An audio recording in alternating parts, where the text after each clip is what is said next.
Naitwa Neema Mwakyusa, mimi ni mfanyakazi wa Mrembo Natural. Kampuni yetu tunapatikana Tegeta, Dar es Salaam.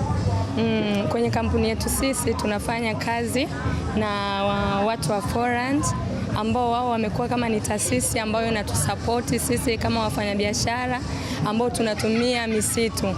Sisi tunatengeneza bidhaa zetu kwa kutumia misitu, ambapo wale watu wa misitu wanapokata miti wanatumia miti kutengenezea mbao, lakini mara nyingi majani wamekuwa wanayatupa.